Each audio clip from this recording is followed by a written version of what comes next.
My name is Stefano Manservisi. I'm the chair of GCERF, the Global Community Engagement and Resilience Fund, the global fund to prevent violent extremism. I have the honor to introduce and to chair this session, actually to co-chair with Catherine Bossard, Observatoire Pharos, who is actually working on this barometer, which is the, let's say, the center of gravity a bit of this discussion. And happy to be with Emanuela, EU Special Representative for the Sahel, recently appointed after a long career in Italy, including as a Vice Minister of Foreign Affairs, as everybody knows. With us also Ahmad Abbadi, Secretary General of Rabita Mohammadia des oulémans. Sorry for the pronunciation, which is not necessarily correct, but trying to capture. Bruno Frattasi, Head of Cabinet of the Minister of Interior. Daagbo, Hounon, Supreme Leader of Vodun, Hwendo, Benin, again, trying to capture everything. Innocent Magania, Director of the Institute of Interfaith Dialogue and Islamic Studies in Nairobi. And Dr. Ilaria Macconi of Fashir Foundation, which will be part of our panel. Now, you have seen the title. The title is about Europe and Africa and the barometer to measure, and to prevent violent extremism. I will say very few words as a chair, just to introduce and to put that in a framework. Then I will ask Catherine to complete a bit on the barometer, and then a keynote speech by Mrs. Dere, and then all the other speakers, and then I hope there will be a debate.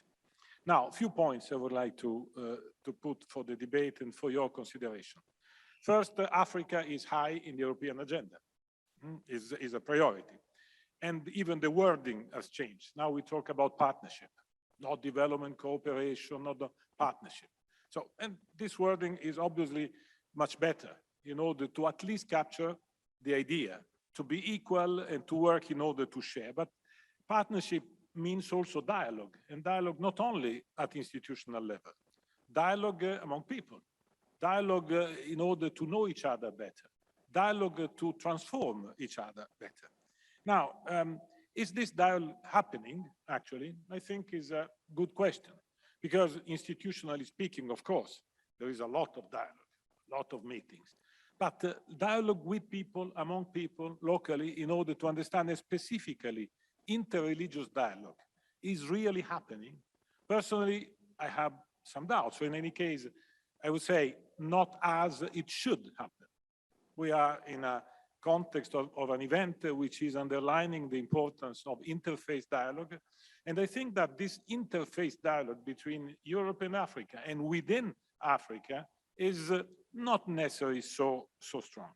When we think about the crisis zone, like, for example, Sahel, where Emanuela will address, among other things, later on, or Somalia, or Lake Chad, or Central African Republic, usually we identify two things: the phenomenon of terrorism, very often jihadism, or at least portrayed as, and poverty on the other side. And then a lot of work is done in order to put in motion what is usually called the nexus between development and security, following the objective, no development without security, and no security without development. But this has also taken into account, the religions dimension, because, which is the knowledge in which we identify the level of problem and of solution, which are the tools in order to analyze the movement inside the society, which are perhaps generating terrorism, which are certainly based on poverty, but the link transforming poverty and frustration into terrorism is something which is not really analyzed, or in any case, is not addressed with the billions of aids which is poured into this region.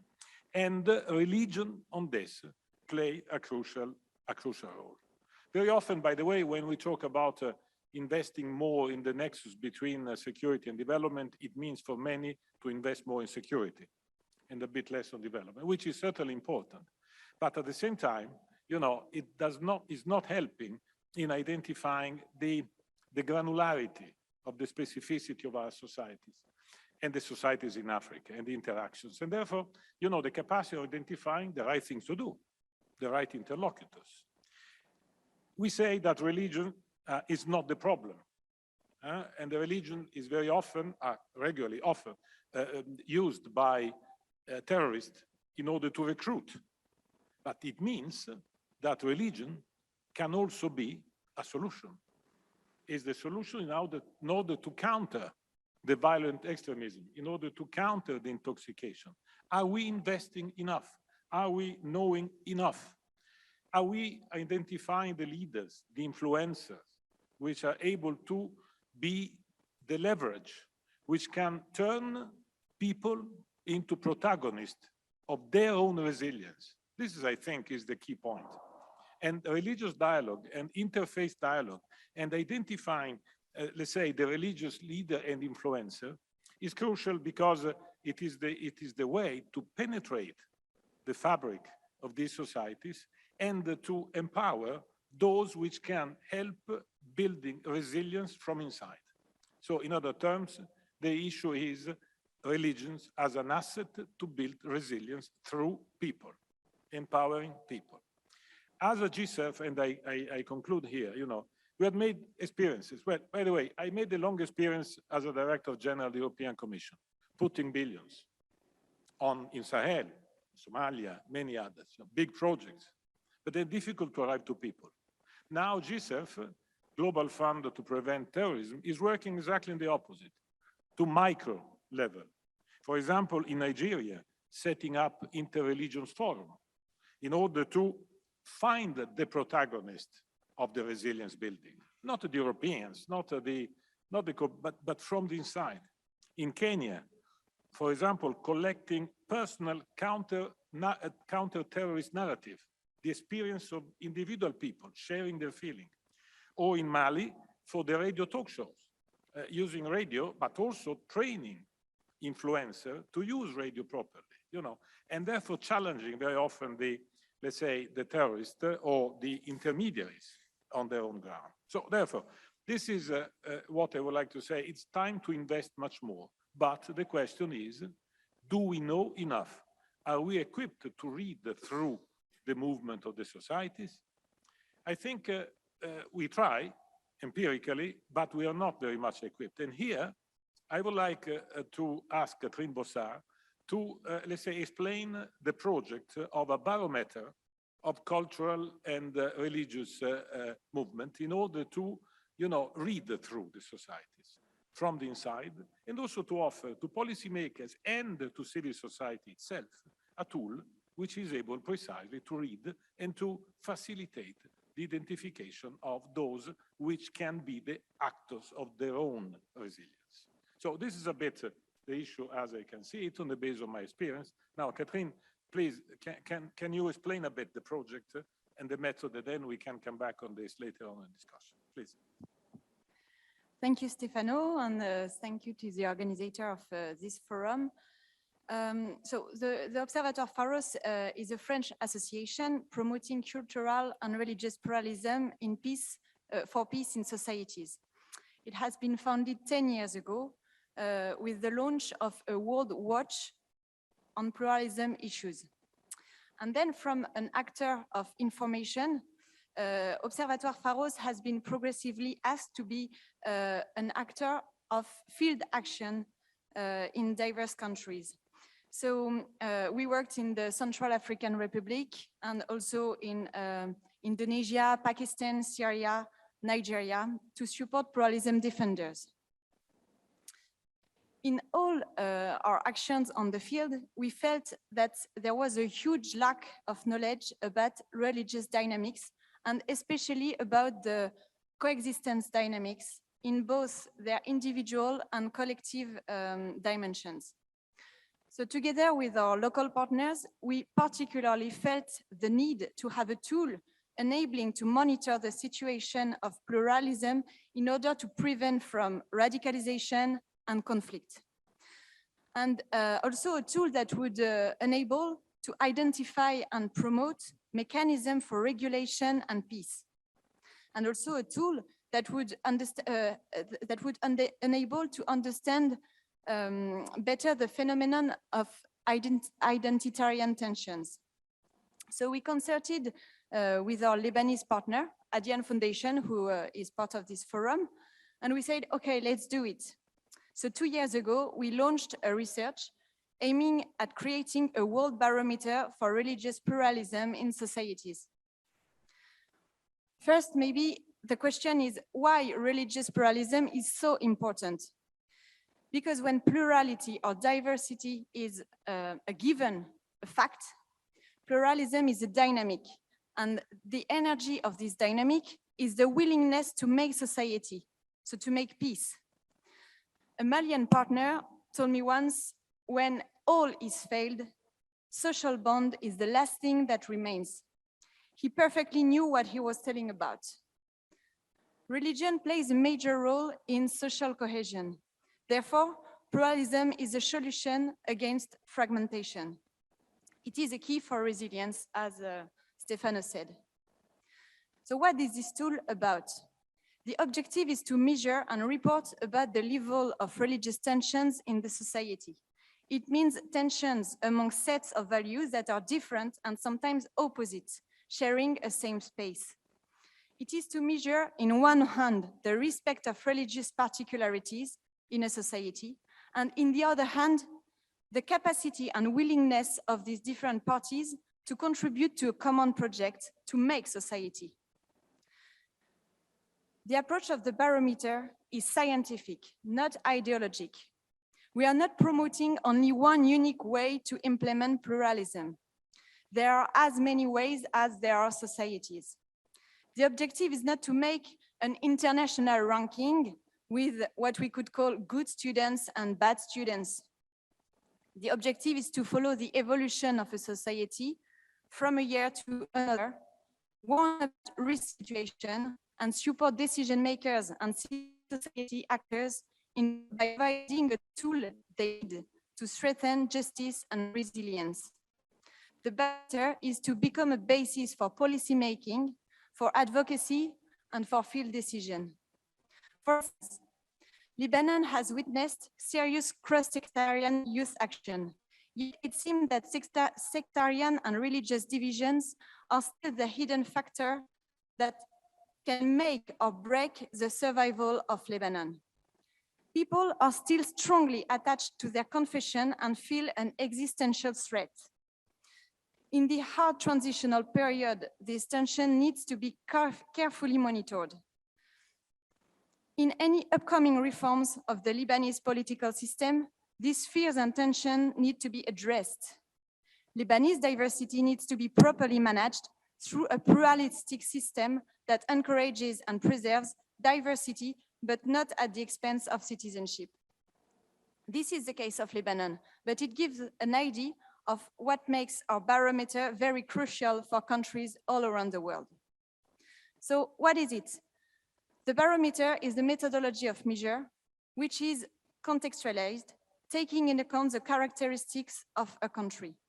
It is published in an annual report. How does it work? Religious pluralism involves two levels of actions, the top level and the grassroots level. Thus, we observe that between these two levels, there are three kinds of dynamics producing tensions. The top-down dimension is the first one. It covers the nature of power, the repartition of power and economical resources, the policy and management of plurality, the regulation of religion, the juridical system, and the organization of the justice system. And then the bottom-up dimension. So this is the capacity for representing of individuals and groups in the management of the society and their willingness to take part in a common project. In short, this is what has to do with citizenship. And then the last one is the horizontal dimension. This is the trust among individuals and groups, the fraternity feeling, and also the discrimination, the perception of discrimination, etc. These three dimensions are translated into criteria focusing on facts and perception. What we call facts refer to tangible elements such as law, religious attacks, political management of plurality, etc.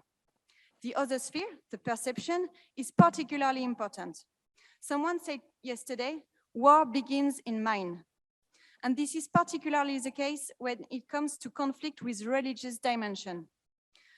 Those conflicts are fed by religious intolerance, the fact that one hates another because of what he believes or belongs. This happens at the perception level.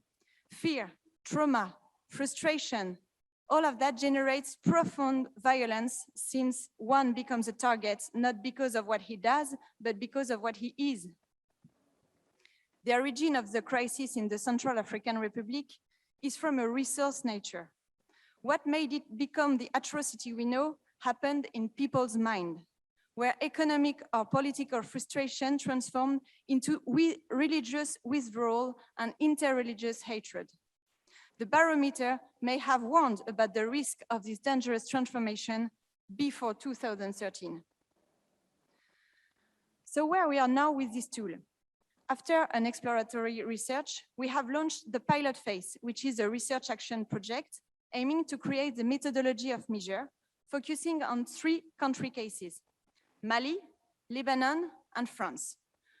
We are currently ending the background research and working with statisticians to define the methodology of measure. We will then realize the data collection for the measure itself in next November and December. And the first report will be published in September 2022. So what next? The Barometer is based on the collaboration and dialogue. It is created, adjusted, and implemented with international partners. The next step for Observatoire Pharos and Adian Foundation is to develop international partnerships and to include new research countries. We are opening the reflection for the 2023 edition. For African countries, we have thought about Ethiopia, Senegal, Ivory Coast, South Africa. Your contributions are very welcome in this reflection, and I would be very happy to discuss it with you after this session. Thank you for your attention.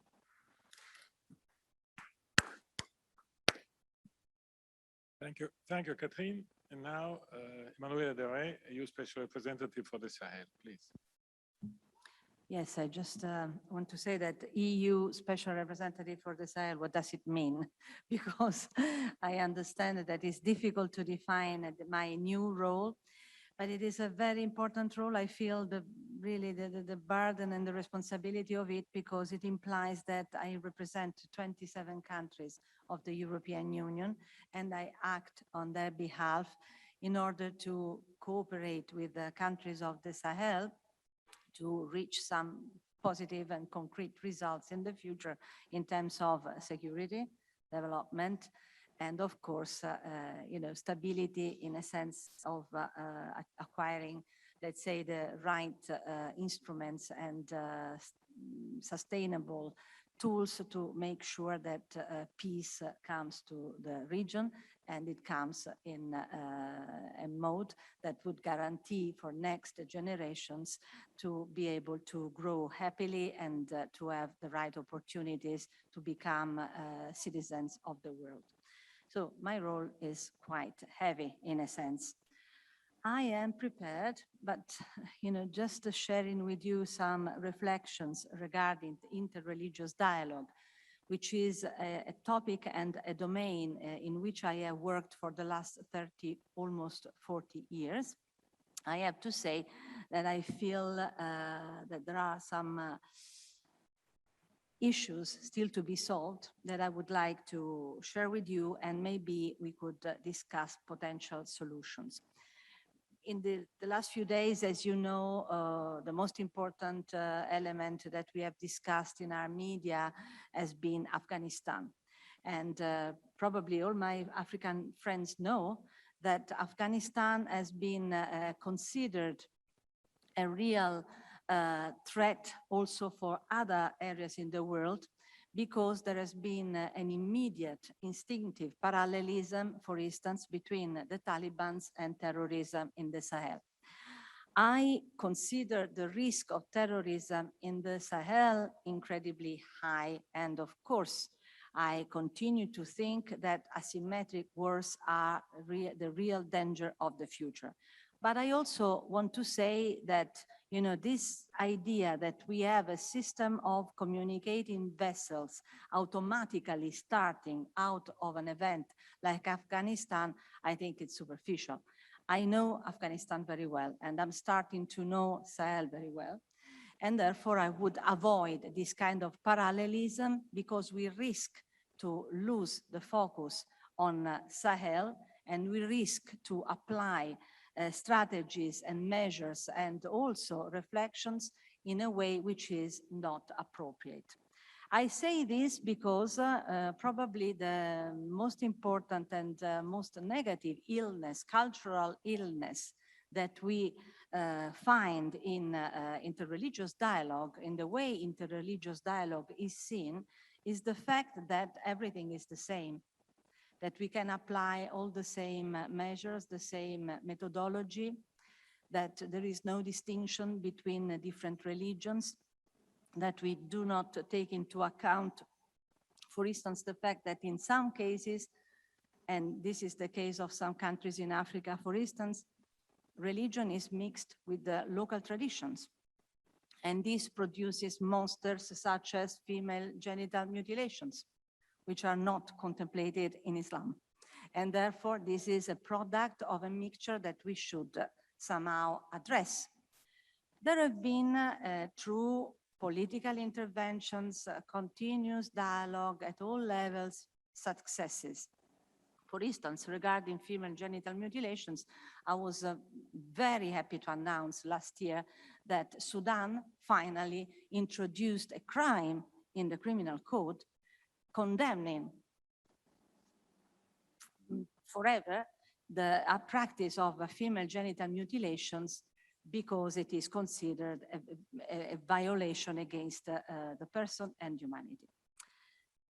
Why do I say these things? I say these things just to introduce the fact that we all agree on the fact that, of course, there is a global consensus and convergence on the idea that we have to intensify our activities in the field of interreligious dialogue. Of course, there is a reason by which we say this. And the reason is that there is no other social agent that has more power than religion in penetrating communities, for instance. No other social agent, really. Of course, schools, but schools in most areas are related to religion. And therefore, we can say that this is a powerful network that we should exploit positively, of course, to make sure that positive messages are passed. Religion can really reach everywhere, and of course through its related activities, not only through its religious institutions, through places of worship such as mosques, churches, and many others, through the fact that of course there are also dialogues that go beyond because they imply the participation, aggregation of people. Therefore, we are in front, probably, of something that will go beyond the normal activities at lay level or state level. It is a very important tool for communication of values. I want to say that if we look at Africa, for instance, and because we are talking about Africa, we wonder what happened in the last, let's say, 40, 50 years. We have had, European countries, hundreds of NGOs working on field in the region of Sahel, in the Horn of Africa, in the rest of Africa. Many of these NGOs are faith-based. Therefore, there has been a nuance related to religion also in the activity that has been brought in terms of development to the continent. Nevertheless, of course, despite many activities that have been incredibly beneficial to the communities, it seems to me nowadays, and I say this bluntly, that these activities were not really sustainable, because unfortunately, the pressure from terrorist groups is not decreasing. So what were we able to do? Europe on one side, local communities on field. There must have been something that has created a favorable climate, but not enough to create a sustainable change.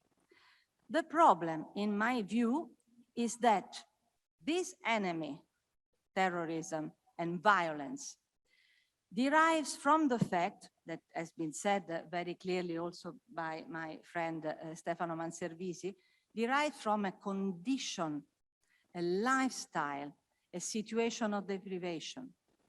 But is it enough to provide some food at one point or solve some elements of deprivation for the time being?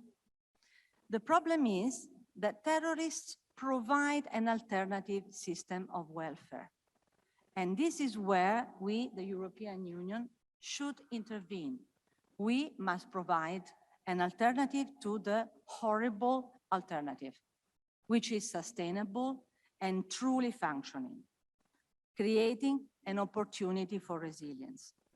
So what I want to say is, of course, we need an approach which is fully inclusive. Interreligious dialogue is fundamental.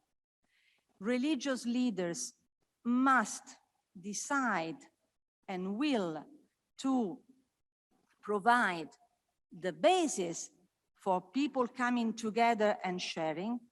Of course, we are fully aware of the fact that many religious communities fear interreligious dialogue because they think that this would imply losing their identity or maybe losing part of their identity. But this must be made clear, we don't want that. And most of all, the new methodology that we must apply in interreligious dialogue must be based on the idea that religious leaders and believers are not enough. Their energy is not sufficient. We need to include the institutions. We need to make sure that they have their meetings in institutional environment, that, for instance, we include the private sector.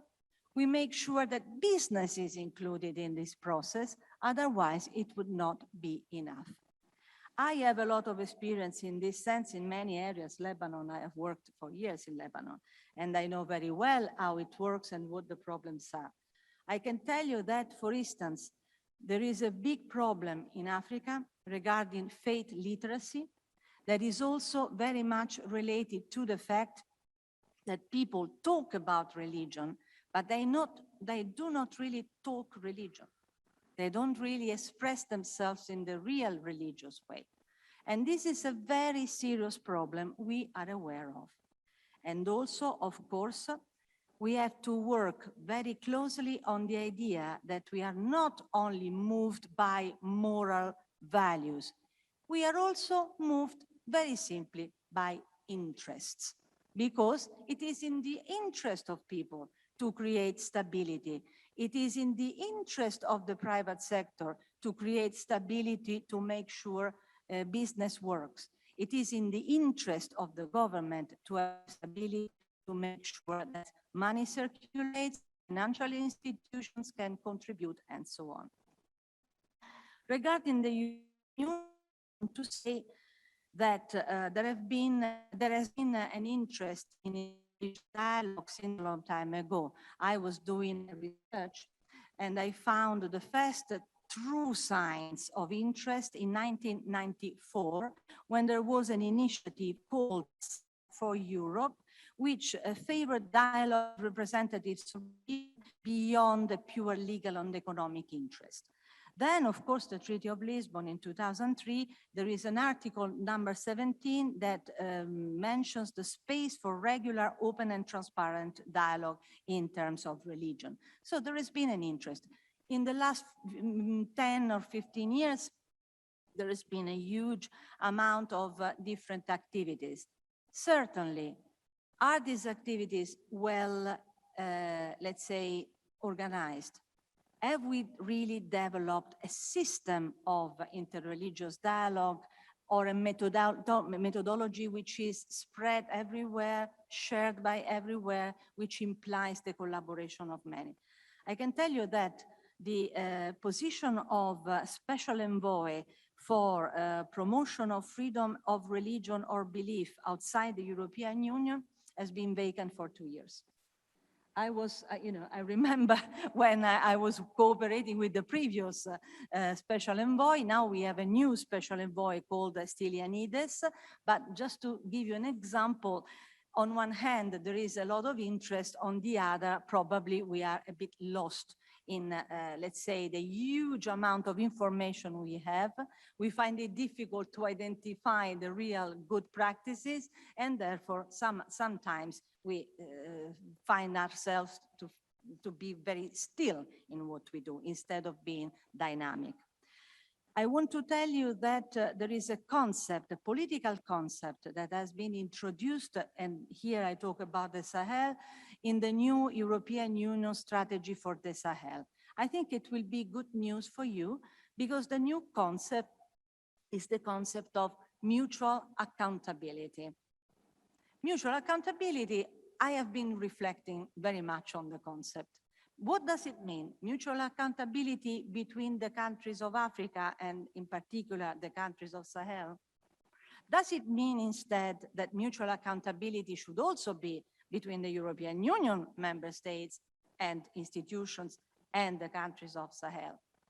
What does it mean? There is a lot of space for interpretation in this context. Of course, mutual accountability also means that communities must be mutually accountable. And this is really true for Sahel, true for Africa, because communities count. And we know for a fact that the distance between the center and the periphery is immense. So by the moment in which a religious leader passes a message in the capital, before it reaches the peripheric areas, what do we get as a message? How does the message get transformed over, in the way and the iter to reach that particular area? We must make sure that there is a real connection. I'm going to conclude. Of course, there have been changes because of COVID. There has been a theological reading of the concept of pandemic in the last 2 years. We have read any kind of interpretation. I want to tell you that there is an important change in the mentality that COVID has brought, for instance, at political level in the European Union. Stefano was mentioning the concept of partnership, which I always define as a cultural revolution. Can you imagine nowadays we Europeans talk about African countries as partners? Never heard before, but we have even gone beyond that. Further, ahead of the simple concept of partnership, although it is very significant, because we have acquired the idea that we have to help and cooperate with fragile countries. We have to work for equity, such a fantastic moral category, because it is in our interests. While I was a Deputy Minister of Foreign Affairs of Italy for quite a few years, I can tell you that I noticed the parabola changing from some countries in the European Union, especially the most reluctant ones, the ones that are not inclined to open themselves to the rest of the world. I've seen the parabola from being absolutely an obstacle to slowly understanding and becoming open to helping fragile countries because they know it is in their interest. And in this sense, interreligious dialogue can be incredibly important. Of course, as I said before, and I'm going to conclude, I am convinced that we must make sure that interreligious dialogue in this framework is not a separate methodology, is not a separate praxis, is not a separate exercise that is only related to religious leaders or to believers. This is the major mistake we can do in this moment in contemporary times. If we want to stay at the pace with history, we have to change this. Interreligious dialogue must be part of our policies, simply because religious communities are there. And of course, we know that religious communities are, as I said at the beginning, a fundamental, formidable social agent, especially in areas where it is very difficult to move on the territory. There are no infrastructure, there are no services. Interreligious dialogues, we need to build our governance. It is a fact. Of course, we know that to obtain this, we need a lot of goodwill and a lot of trust. These are two categories, political, conceptual categories, that I think are absolutely essential to make strategies work efficiently. But we can work on that. And we need to make these strategies work in Europe, in Africa, in the world. We have to be global. We should not miss the opportunity. If we miss the opportunity now, will we have a chance in the future? Thank you.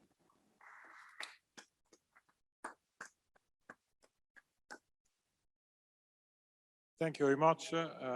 By the way, on the EU Special Envoy for Freedom of Religion and Beliefs, unfortunately, the situation is back to square one because Christos Stylianides has resigned in order to become member of the Greek government. So now I think, you know, a pressure also from this setting to encourage the Union to appoint quickly another envoy would be, in my view, in my experience, extremely useful, because this is one of the most important, let's say, theater in which we have to work, as Mrs. Dere just said. So thank you very much. Thank you very much for this. Now, I would like to open to the other panelists, starting from Ahmad Abbadi as a first speaker.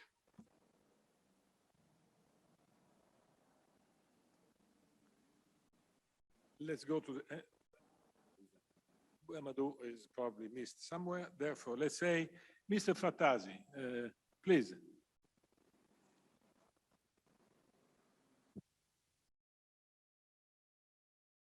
Allora, intanto buonasera e grazie dell'invito. First of all, thank you so much for inviting me. The topic is indeed very important. You said Africa is a priority for European agenda when it comes to institutional dialogue among all the players who can participate.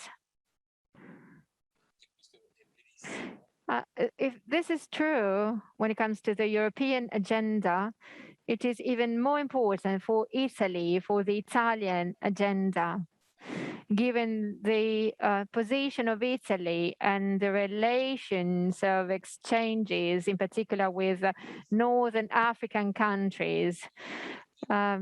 Personally, I work for the Ministry of Interior, which is quite complex, the Italian Ministry of Interior, because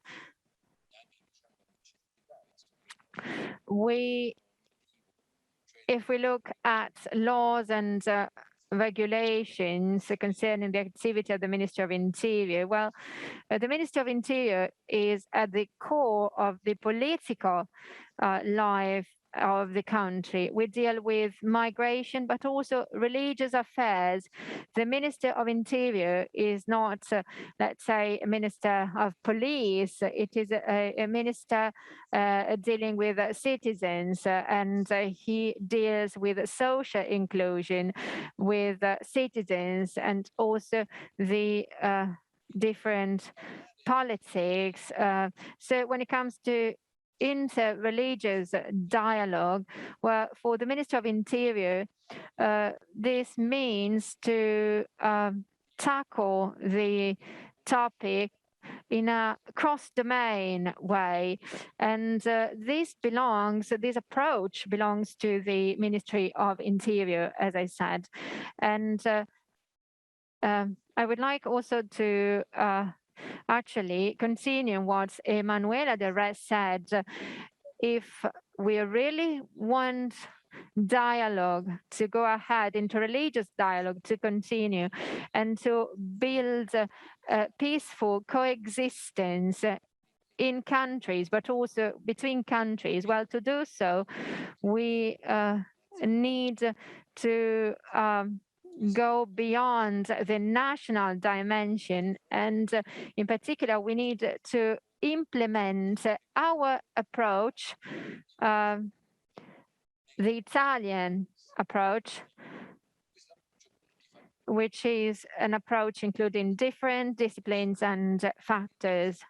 Why is that? Because we know that Italy is a country exposed to terrorism, as Europe is and has been for 10 years. But I think we are kind of different if compared to Central European countries, because in those countries there were attacks and radicalism. So why is Italy safer if compared to other countries? Well, one of the answers is that Italy is in a way safer and is able to protect the territory because the religious and ethnical communities are not, let's say, separated or isolated, except for a few exceptions, but they are actually in contact. They are, mixed. So such a situation mitigates the risk of having, let's say, radical groups. So such a multiculturalism is a characteristic of Italy, and it works. And we were talking about the barometer against religious violence. So this aspect is a factor against, let's say, terrorism or the attacks. And why is that? Because it fights against the identity factors which may build a small community which is isolated from the others, with, let's say, identity promoting storytelling, or against the inclusive values of the society. And this is actually the fertile ground of radicalism, the fertile ground for radical violence. So, and this is the situation in Italy. And well, maybe all this was, born by chance, but I think that we have to make sure that such a situation which characterizes our country, well, this must be enhanced through the right integration related policies or inclusion based policies, to make sure that there is no fear, there is no threat of fundamentalism.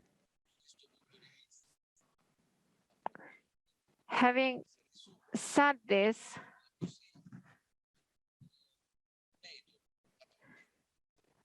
what is the right way for promoting and fostering the establishment of such principles? Well, we can work on a secular vision and make sure that all religious communities present in our country feel protected in the same way, regardless of the belief of the religion. So we should provide every community the perception that they are protected. So such communities, such religions have the same dignity. Let me give you a practical example to better explain what we are doing. The dignity of the places of worship. In Italy, the dignity of the places of worship is not guaranteed for all religions. And this is a problem. We have to make sure that places of worship have this dignity. And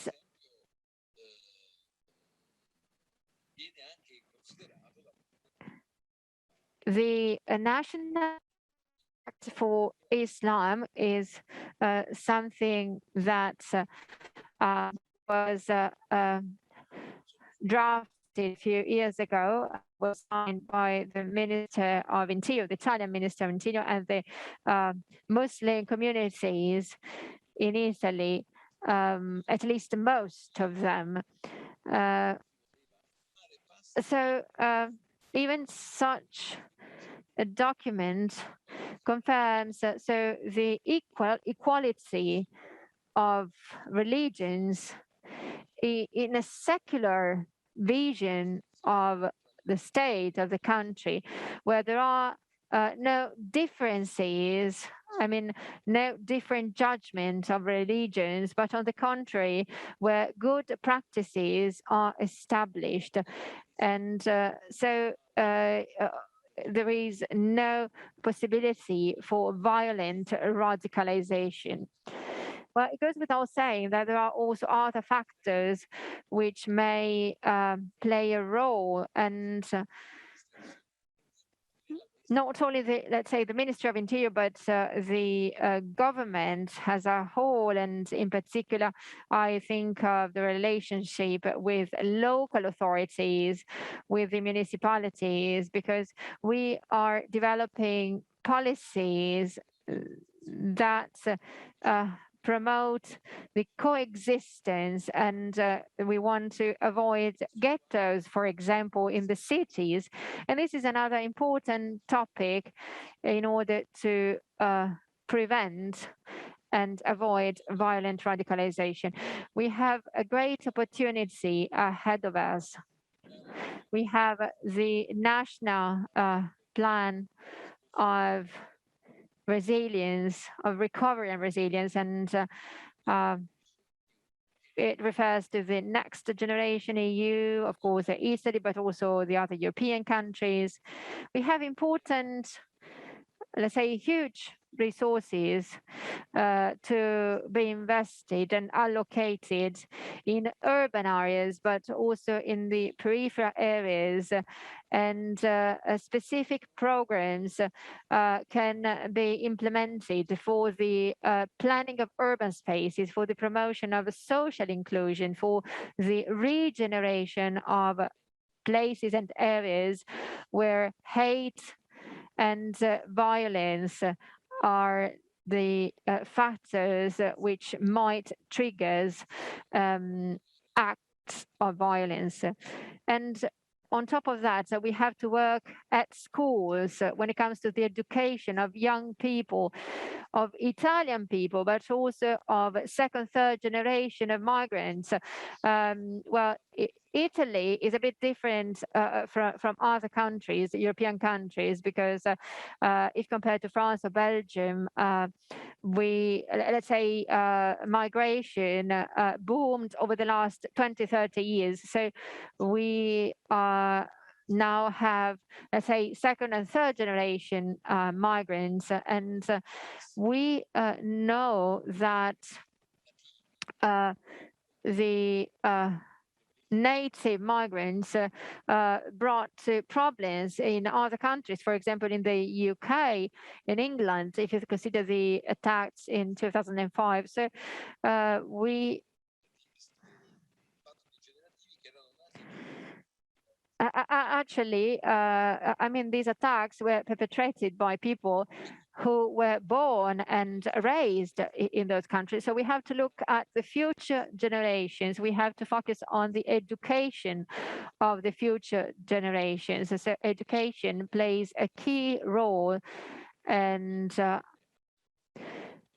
it plays a key role in order to avoid radicalization, and also making sure that those people who are embracing radicalization, let's say, can be found timely, and thanks to specific interventions based on civic values, can be brought back to the right way, so that these people actually go back to their life and quit such a new violence-based life. And this is important, and this refers to things that make us committed and engaged, also from a personal point of view. Let me give you another example. Today, it is the 13th of September. On Saturday, September 11th, in Rimini, a guy from Somalia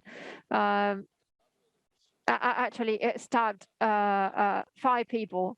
Now, the very first reaction was by ourselves and also by the public opinion was the following. I mean, that thing was not related to, the September 11th attack, and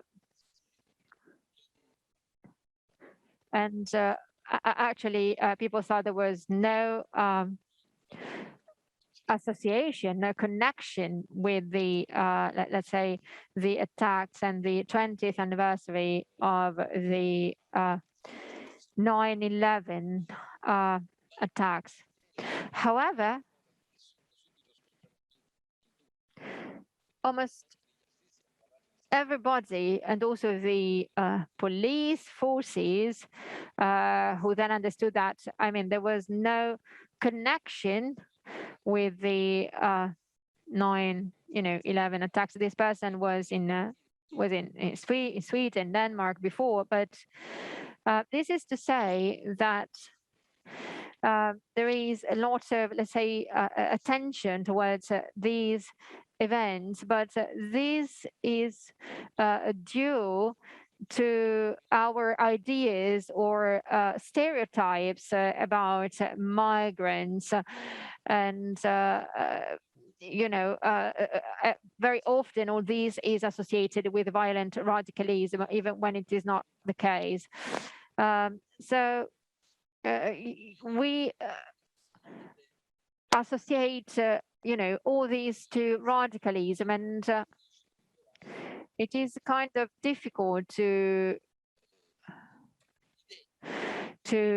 dismiss such idea of connecting these violent facts with terrorist attacks. So these facts had nothing to do with that, but maybe that was caused by psychological instability, also social instability. This person had instability in terms of work. I mean, all his life was based on lack of stability. So we have to lay the right foundations and create the conditions, because we know that there is such a lack of stability or certainty, people having no future perspectives, having no wage, no hope. So all these forms refers to, let's say, the lack of stability of our existence, and we need to implement the right policies to fight against all these. But to do so, we cannot be alone. We as member states, we as countries, we cannot do that alone towards Africa. We mentioned the importance of the partnership between EU member states and Northern African countries. This is a prerequisite in order to create the stability in the Central Mediterranean region, and also in order to provide safety and stability to African countries. These two things go hand in hand, and we cannot separate the two. These are the two halves of an apple, and we have to keep them together because they belong to the same, let's say, aspect, and we have to solve the two all together. Thank you.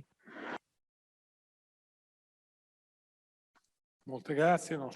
Thank you very much, not just for the contents, but also, you know, for balancing your speech. So when you talk about EU and Africa dialogue and radicalization, we've been talking about what happens in Africa, but it's fundamental to think about what happens in Italy, in Europe, because the two things are intertwined in their solutions, especially in the interreligious dialogue and in the partnership. So the fact that you are accountable to each other. Thank you very much, Mr. Frattasi. Now, Daagbo, Hounon, Supreme Leader. Je remercie tous les participants de ce forum. Que le Tout-Puissant les garde. Oui. Moi, je me nomme Daagbo Hounon, chef suprême du Vodun, Hwendo. On parle du Vodun, ça va vous étonner un peu. Le Vodun, c'est une religion comme toute autre. Et une religion qui prône la paix. Donc, si je suis parmi vous aujourd'hui, je suis très fier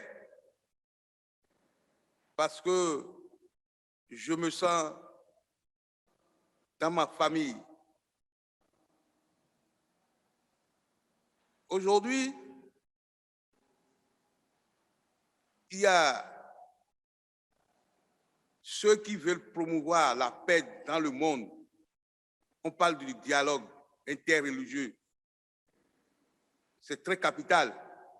C'est ce qu'il nous faut pour gagner la paix.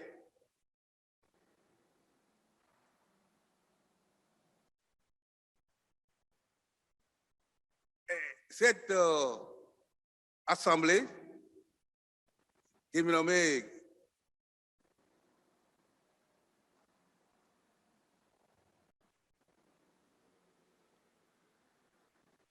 interreligieux, dialogue interreligieux, c'est un outil pour préserver effectivement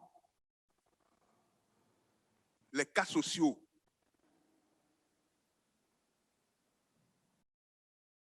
De ne pas faire la violence sur son prochain. Vous savez, j'ai parlé du Vodun, j'ai dit Vodun. C'est en Afrique que vous pouvez peut-être dire que le Vodun, c'est pour les Africains. Ce n'est pas vrai. C'est pour tout le monde. Une fois que tu respires de l'air, tu bois de l'eau, tu marches sur la terre et tu vois le soleil, c'est que tu es déjà fils de Vodun. Donc le Vodun est universel, il est partout.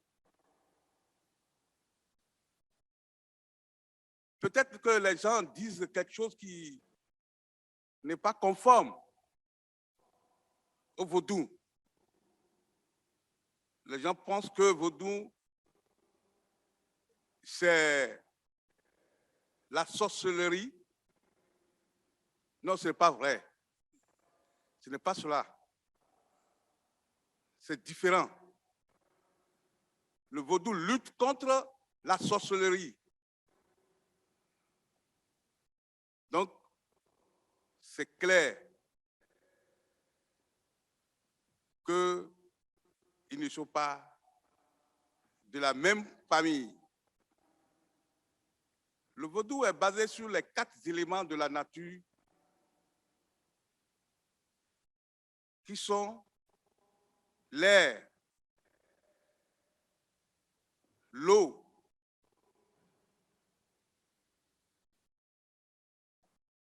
la terre et le feu. Vous savez, si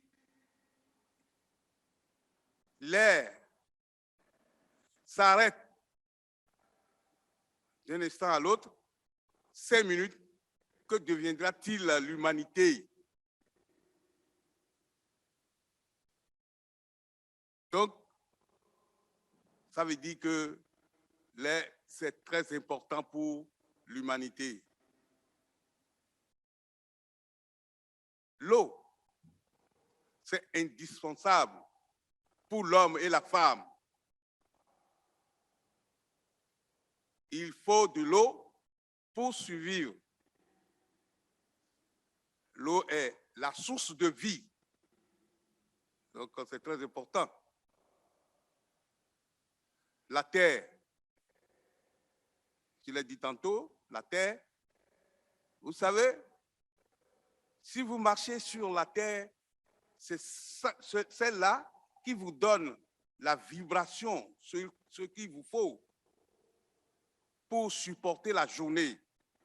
Vous marchez sur la terre, gaillardement, vous êtes bien, vous êtes libre. Voyez-vous, la terre, quand on met un grain de riz, ça sort des milliers. Donc, ça veut dire qu'il y a une vibration. C'est le vaudou. Le feu.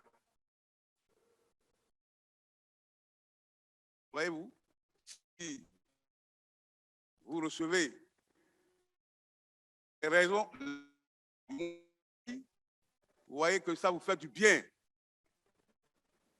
Donc, cela est clair.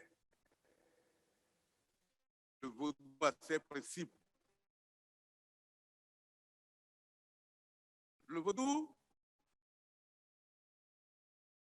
c'est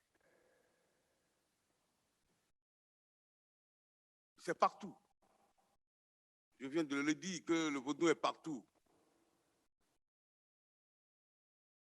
Donc, si je suis parmi vous aujourd'hui, je vais apprendre certaines choses pour aller, je serai le porteur de ce message pour aller au Bénin, pour enseigner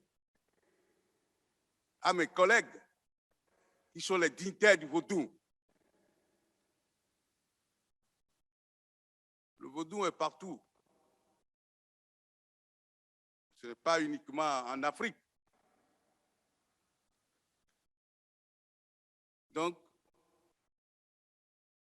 le dialogue interreligieux est capital. Je viens de le dire tantôt. C'est avec ça que nous devons nous respecter nous-mêmes. Mais ça, il faut que le dialogue interreligieux soit sincère. Il faudrait que ça soit sincère. C'est ça qui fait que nous aurons la paix. Et quand il n'y a pas la paix, est-ce que la population peut adorer le Tout-Puissant, ce Dieu que nous parlons, ce vaudou que nous parlons? Le vaudou, c'est une tradition que les ancêtres nous ont légué. C'est pour nous faire du bien. Le vaudou, quand tu lui demandes quelque chose, il va te donner. Donc, mes chers frères et sœurs ici présents, je vous demande humblement d'être sincères envers vous-même. Oui, nous savons que il y a les 10 commandements de Dieu. C'est de même que chez le vaudou. Aime ton prochain comme toi-même. C'est dans nos couvents qu'on nous enseigne, cela.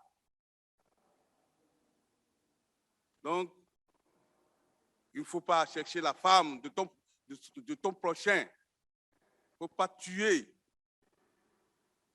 Il ne faut pas mentir sur le compte de ton frère. C'est interdit. Tout ça là, c'est oral. C'est oralement que nos ancêtres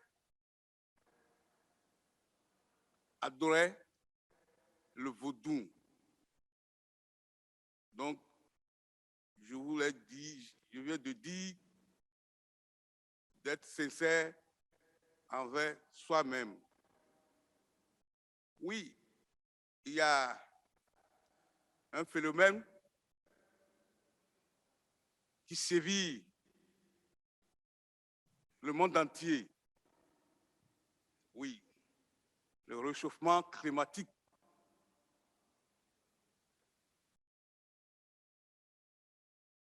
C'est l'Afrique qui en souffre beaucoup. Je vous demande, ceux qui sont ici présents, de jeter un regard sur l'Afrique, surtout l'Afrique de l'Ouest.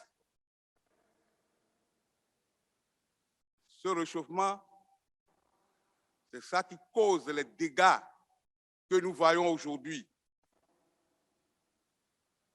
Le débordement de l'eau, des eaux. Et aussi, les maladies que nous trouvons aujourd'hui.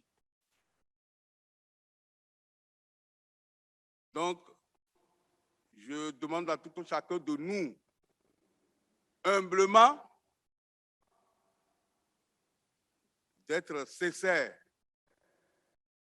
Si nous savons que nos communautés, nos populations ont besoin de vivre pour adorer le Dieu que nous parlons, Allah que nous disons, le vaudou que nous parlons. Donc, il nous faut réellement la paix. Donc, sans ce dialogue-là, il n'y aura pas la paix. Quand nous échangeons, nous nous retrouvons périodiquement pour nous parler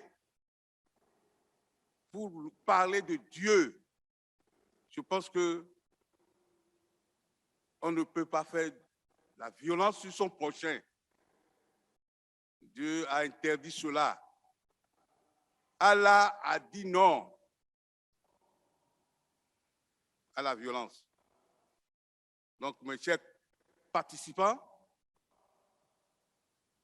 comme je l'ai dit tantôt que je suis arrivé ici, parti parmi vous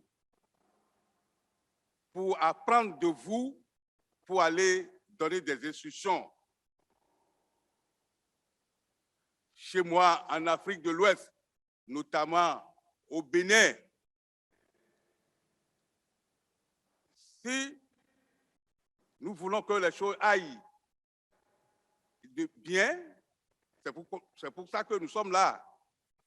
Il faudrait que ce forum-là se passe aussi en Afrique, pas uniquement en Europe. Je vous demande de bien vouloir jeter un regard si vous faites comme ça, ce serait un symbole. Ce symbole va grandir jusqu'à l'éternité. Et ça va rester dans l'histoire. Je vous en remercie beaucoup et que le Tout-Puissant nous garde bien pour que, à la prochaine fois, nous nous retrouvons pour parler uniquement que la paix, rien que pour la paix. Je vous en remercie.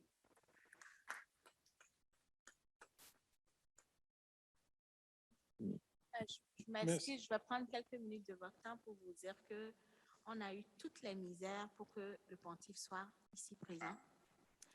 Il a fait 2 jours d'avion pour être ici. À cause des conditions de la COVID et les entrées en Europe, ça nous a pris des peines et de misère, un voyage, parce que le pontife étant aveugle et étant donné que chaque État Schengen décide de donner un visa, le pontife a été obligé, malgré sa cécité, de descendre au Nigeria 3 jours pour aller chercher un visa pour arriver ici, où il a passé 2 jours dans un avion. Merci. Merci beaucoup. On apprécie encore plus la présence. Et... Oui. C'est misère puisque je suis venu avec lui. À la dernière minute, on voulait nous refuser l'accès au train pour la question de passe sanitaire. Alors qu'on a montré les carnets de vaccination, le contrôleur disait donc que nos tests Covid ont excédé le délai de validité. Et nous avons pris nos têtes. Si le pontife ne venait pas, ne participait pas à ce forum, nous avons loupé des trains. Nous avons dû acheter de nouveaux billets. Donc, il y a eu des efforts. Malgré sa cécité, il a fait preuve de combativité. On l'a traîné dans les gares. À la gare ici en Italie, à Rome, il a été gardé longtemps. On ne sait pas pourquoi, malgré mes interventions, les explications. Donc, comme Madame l'a dit, les institutions doivent aider. Et ça également, ça peut être source de frustration, ça peut être source de violence, mais nous n'en sommes pas là. Nous remercions Dieu, nous sommes là, c'est l'essentiel. Merci beaucoup. Merci beaucoup et je dis, je crois au nom de tout le monde, des organisateurs, des panélistes, qu'on apprécie beaucoup les efforts et la contribution de paix et de souligner la sincérité comme élément fondamental parce que c'est un peu ce que Madame Emanuela avait dit tout à l'heure. La complexité d'un dialogue veut dire se reconnaître mutuellement. Et donc là, c'est parti aussi de cet appel à la sincérité. Maintenant, we can go on with our panel because now we are also quite short of time, but you know, it's not, we are among friends, and therefore, you know, we can take a bit of this. Now, Innocent Magagna, please. Votre Éminence, le guide suprême de la religion vaudou, et chers participants à ce congrès, bonsoir. C'est un honneur d'être ici dans cette assemblée en présence donc de son éminence qui représente la religion traditionnelle africaine. Et merci pour tous les efforts consentis. Par la bénédiction du Seigneur, vous êtes ici parmi nous. C'est une bénédiction de vous avoir parmi nous. Je vais continuer en anglais, s'il vous plaît. I belong to the Congregation of the Missionaries of Africa, which is a Catholic religious congregation involved in dialogue at different levels, dialogue with Islam, dialogue with other Christian churches, and dialogue with cultures, and that for more than 150 years. Convinced of the importance of interfaith dialogue, the Missionaries of Africa established 2 centers in Africa, one in Bamako in Mali, Institut de formation islamo-chrétienne et Centre Foi et Rencontre for the English speaking part of Africa, French speaking part of Africa, and another center in Nairobi in Kenya covering the speaking part of the continent. These 2 centers have a double objective. The first objective is to train pastoral agents for interfaith dialogue at the service of the church. And they have done a great job in Mali for more than 10 years now, covering the whole of West Africa, Senegal, Mali, Burkina Faso, Benin, and others. We are doing also the same in Kenya. So there's that part, which is an academic formation, doctrinal formation. The second part is contact with the grassroots, linking the academic and the grassroots, what we call outreach program. Therefore, what is specific is that these programs try to combine both elements, the academia and the practitioners. In 2017, under the United Nations Genocide Prevention and the Responsibility to Protect, the United Nations issued a document with the title, Plan for Religious Leaders and Actors to Prevent Incitement to Violence that could lead to atrocity and crimes.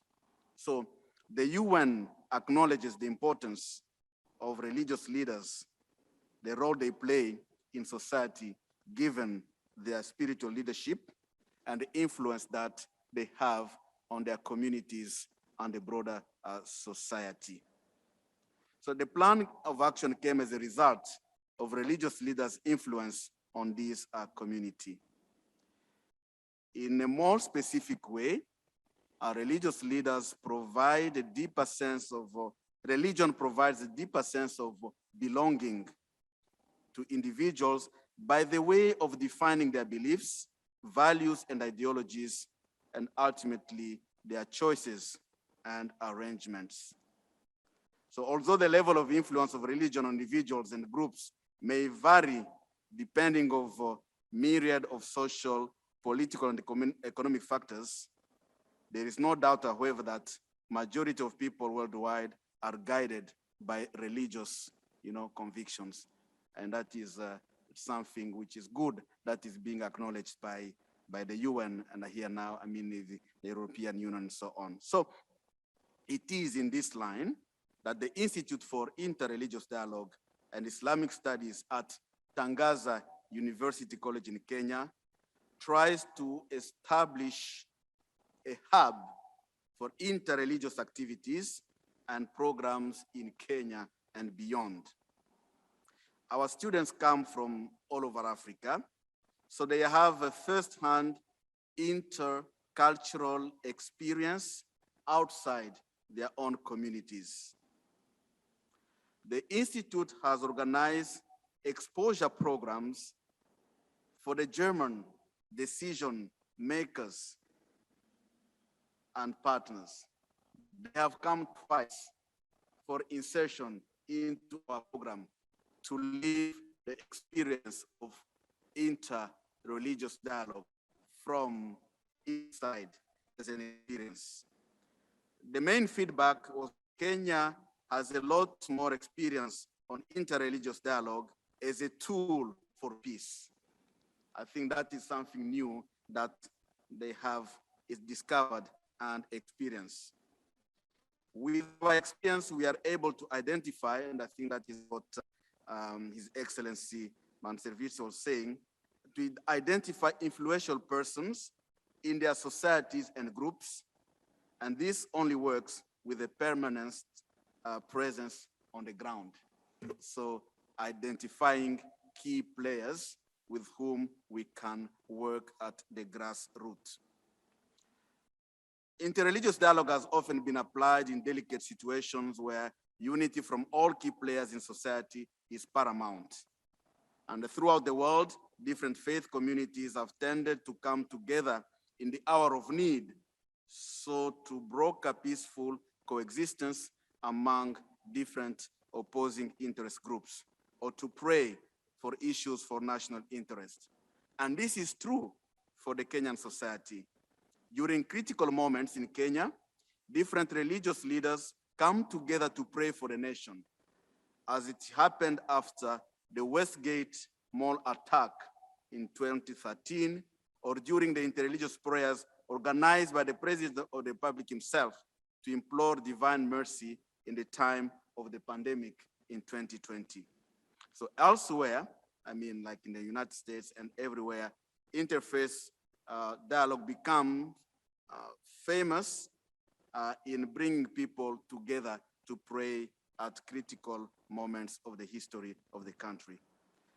As an institute, we have come to realize that in order to live a meaningful dialogue, we need to be as inclusive as possible.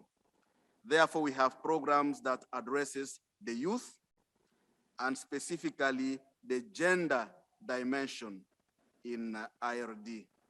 There was a very, one of the critics yesterday is that, there was an imbalance in gender representation at the inauguration, for instance, of this. That's not a critique, but something maybe that we need to be sensitive at.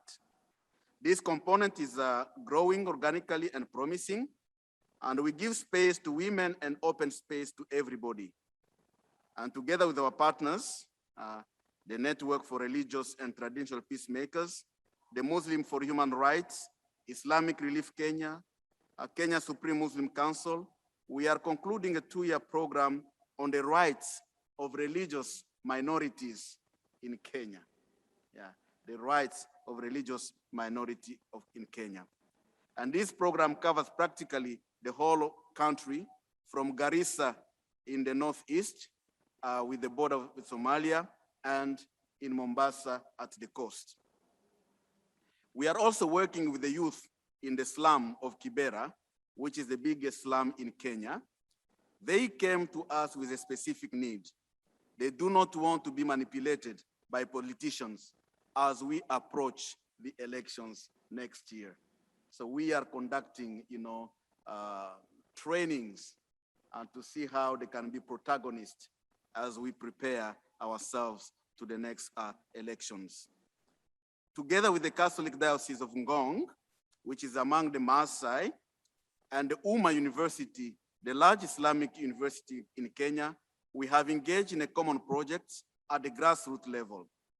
We are working together with the local leaders and the national government to see how the community can have access to the basic necessities. Yeah, we are calling in the system of devolution, but that is not, the money is not coming up to the grassroots.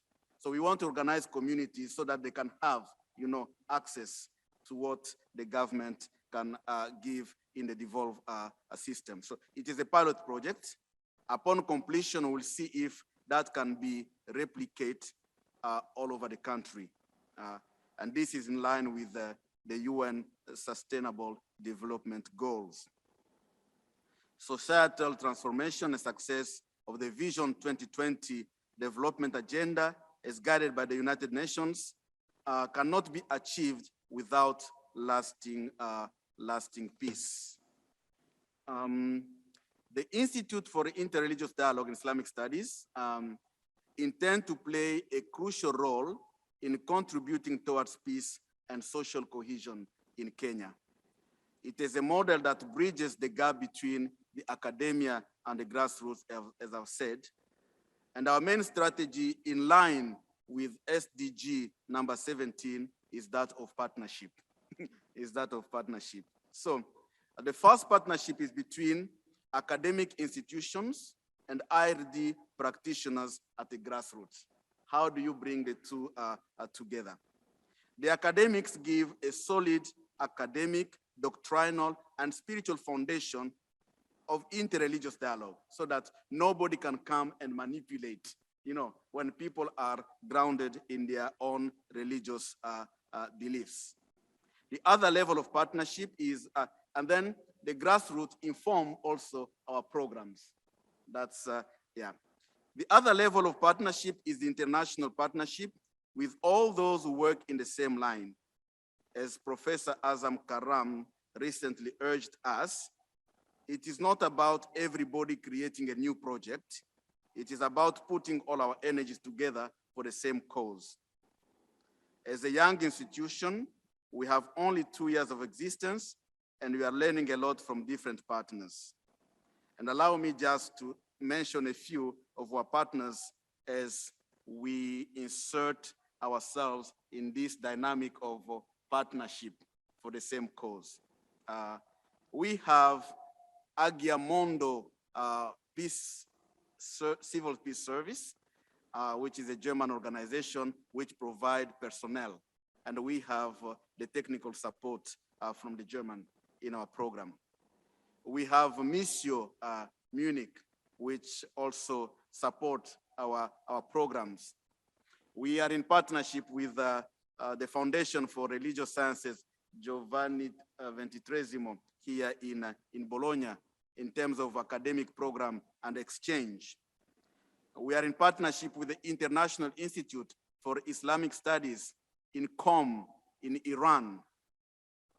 We have the Global Ministry University in California, USA, the State Islamic University Kalijaga in Indonesia, the Network for Religious and Traditional Peacemakers in New York, Institut Catholique de la Méditerranée in Marseille, the Pontifical Institute for Interreligious Dialogue, PISAI, represented by Father Diego, who is the president of the Pontifical Institute for Interreligious Dialogue.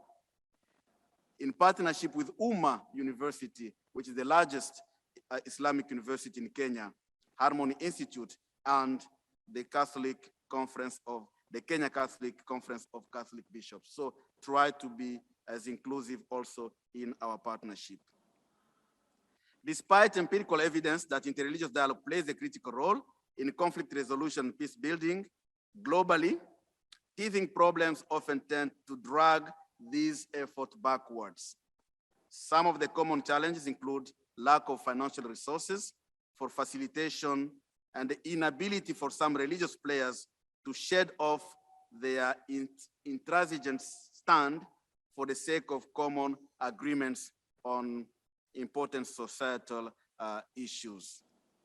As an institution, we strongly believe in the role of religious leaders and religious academic institutions that are paramount in mitigating factors that can lead to conflict and create a religiously friendly environment that fosters peaceful coexistence among people from different socio-religious backgrounds.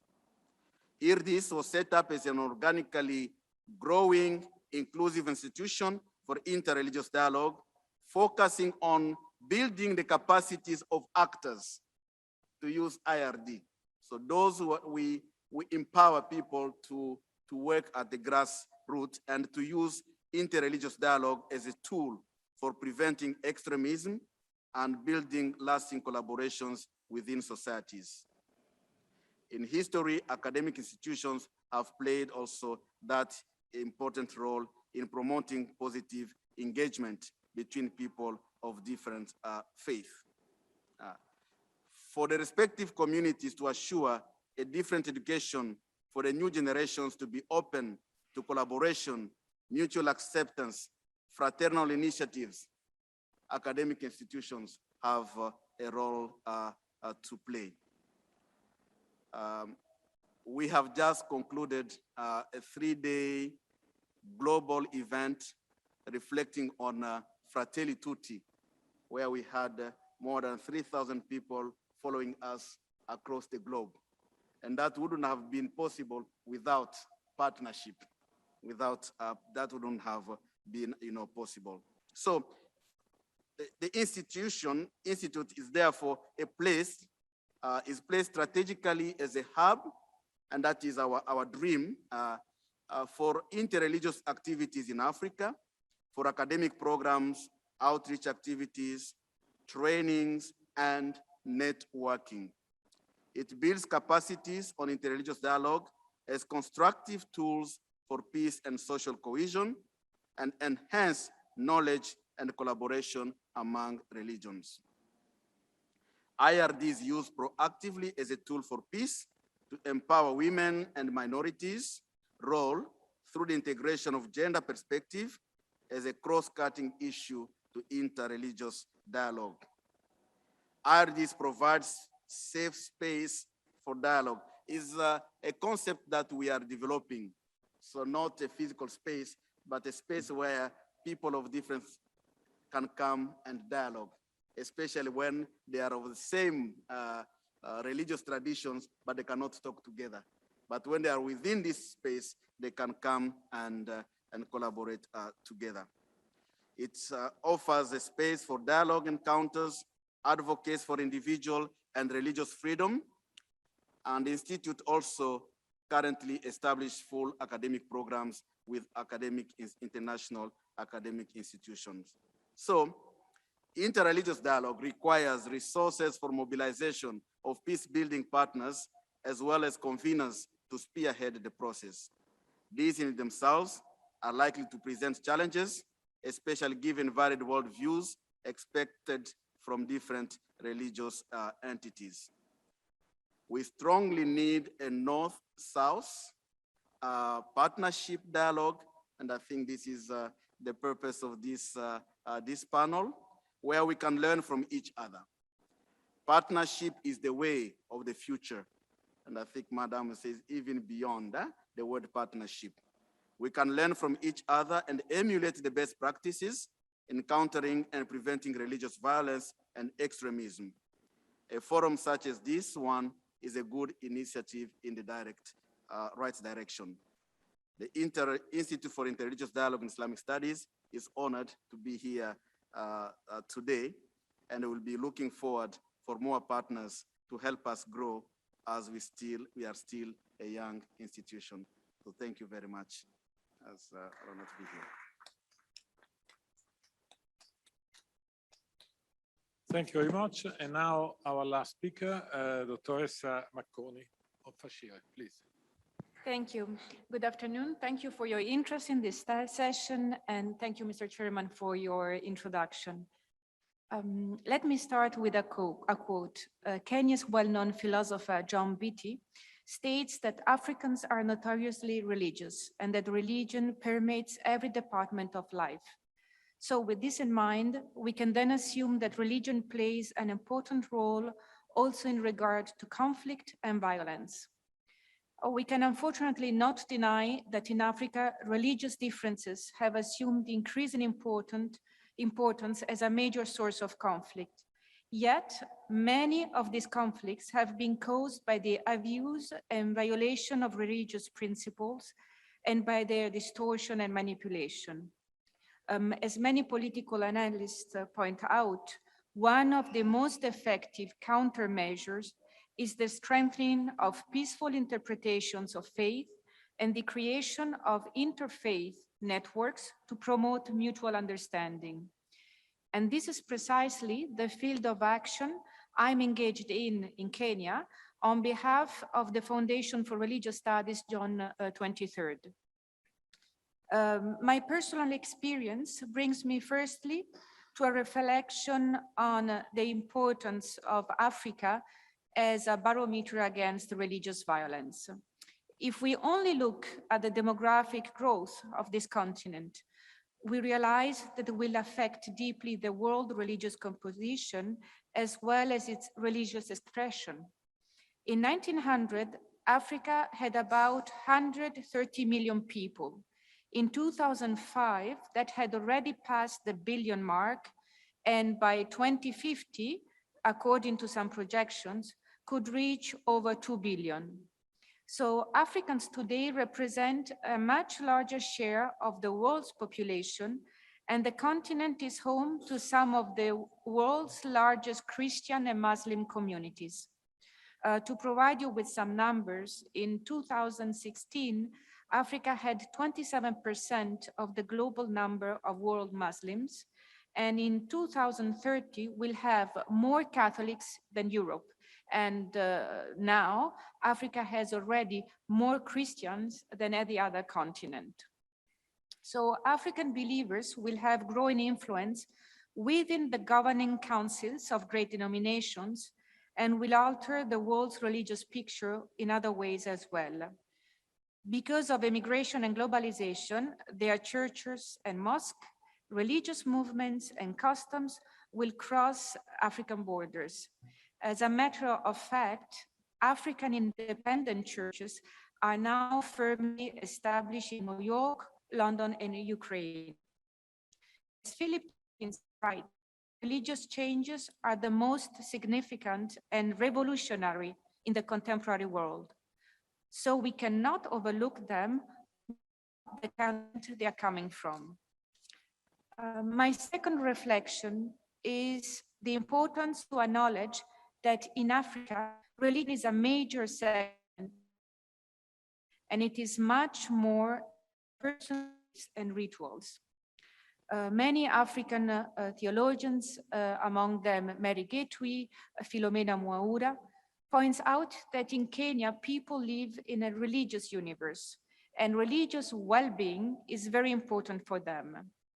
Also, according to the findings of a report of the Pew Research Center of 2019 on attitudes toward democratic principles, 70% of Kenyan respondents considered religious freedom as very important, ranking it among the highest of their priorities. So religion is in Africa, as another African theologian states, Jesse Mugambi, is one of the pillars of culture and very important in the building of national identity and social cohesion. As a matter of fact, all public schools in Kenya have religious education classes that focus on either Christian, Muslim, or Hindu teachings, and those classes are taught by government-funded teachers. At university level, there are also in the public universities designated departments of religious studies, whose courses are attended by people working in the education sector, government commissions, community projects, or NGOs. We can therefore say that the subject religion is recognized as valuable and significant in the formation of young people. We have already heard that religion has to be taken into consideration in every kind of social intervention or development project in Africa. To make you a couple of examples, the African Union has recognized that religion is an important tool to promote the development goals of its Agenda 2063. Moreover, different faith-based agencies and religious actors are very active, not only in Kenya, but in the whole of Africa, in community-based programs, aiming, for example, at discouraging child marriage, preventing domestic violence, empowering women, and addressing, for instance, also HIV/AIDS-related problems.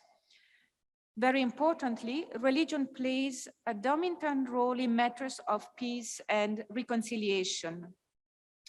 In Kenya, speaking of the country I'm working in, the Coast Interfaith Council of Clerics was instrumental in solving the clashes erupting mainly between Christians and Muslims after 1997, and it did it with different interventions at grassroots level. Another example, the Interreligious Council of Kenya, which is a coalition of all major faith communities, after the violent clashes that followed the last presidential elections in 2017, they brought politicians and religious leaders together and kind of let them sign a peace agreement. I give you the last example, which is a little bit broader than Kenya, and it is the Fellowship of Christian Council and Churches in the Great Lakes and Horn of Africa. They also promote, with development program, also justice, peace, and interreligious dialogue. You have already heard from Innocent Magagna, the director of the Interreligious Dialogue Institute, for Interreligious Dialogue and Islamic Studies in Nairobi. There are in Kenya many initiatives to promote interreligious dialogue and mutual understanding. And these interreligious coalitions and groups have been playing and continue to play a major role in mitigating and solving politically motivated violence, and thus contributing to a peaceful society. So the brief considerations I've made so far are the reasons why the Foundation for Religious Studies decided to engage in a collaboration with chosen Kenyan universities and East African scholars. We strongly believe that we can learn from the different experience of religion that Africa and Kenya in particular offers, and broaden our often too Eurocentric perspective in addressing global challenges. Moreover, the exchange and circulation of religious knowledge can help really destroy the many negative myths and stereotypes which exist about religion, and especially the religion of the other. Therefore, one of our priorities as Foundation is to push forward an interdisciplinary and transnational European-African research network. A first important result of these efforts is a book to be soon published about religious pluralism and encounters and experiences, so it's not only an academic level, in East Africa. And we had the contribution of 23 different authors and religious actors of different religious affiliation and background. Another step forward in the transmission of knowledge Father Innocent was talking about is a digital specialization course we instituted last year at university level with the help of the Tangaza University College in Kenya. The aim of this course was really to deepen the historical critical approach to the study of religions. We included also African traditional religion, Hindu religion, Islam, and Christianity. And it was open to African as well as European students. And I must say, I'm very proud to say, it was a great success. And it really initiated an important dialogue among students also.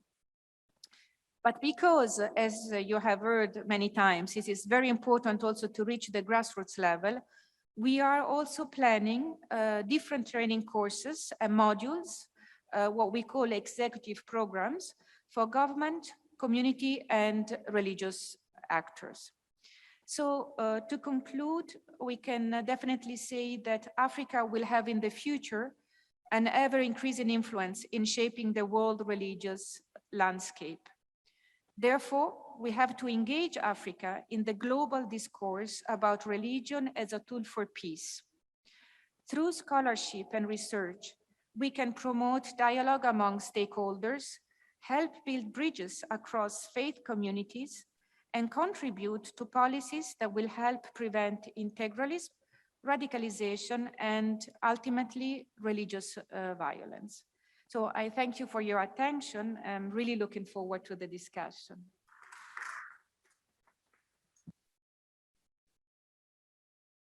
Thank you very much, Professor Macconi. I think that now, obviously, we are totally beyond schedule. But if there is one question, I can take it for the panelists. Otherwise, I will ask Emanuela first if she has some remark to do on what has been said. Otherwise, we can conclude here. So because it's late, so I would like simply to say one thing. I think that, as Emanuela said at the beginning, we have put all this into the framework of partnership.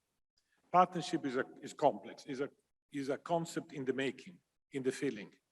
And I think that this debate has contributed in filling this, in defining what partnership is, with a certain number of precise input. First, that Africa could be not the weak point of the world, but rather one of the strongest, as Ilaria Marconi just said. Second, that partnership is to reinvent Europe and Africa together. As Mr. Frattasi said, we are sharing our example. That, we have to be sincere. We have to recognize each other. We have to be able to measure, and we have to have places where this can turn into a permanent, let's say, way of working. So therefore, I think that we are shaping a bit what we put into this concept of partnership, and also what we can, let's say, do together in this extraordinary adventure. And I have just to add one thing. We all need humility in doing this, because we have to discover. And very often we have to accept that we are transforming ourselves too. So therefore, this is a bit the challenge that I think, just wrapping up a bit in a very synthetic way, this rich debate in the framework of this G20 interface dialogue. Underline the G20 because it is another, let's say, evidence of the fact that this format is gathering together different realities, different experiences, and different point of view in a sort of new, not north-south, not south-south, but, a new way of putting everybody on the same footing.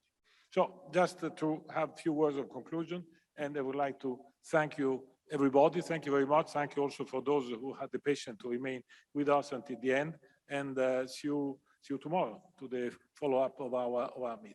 Thank you very much.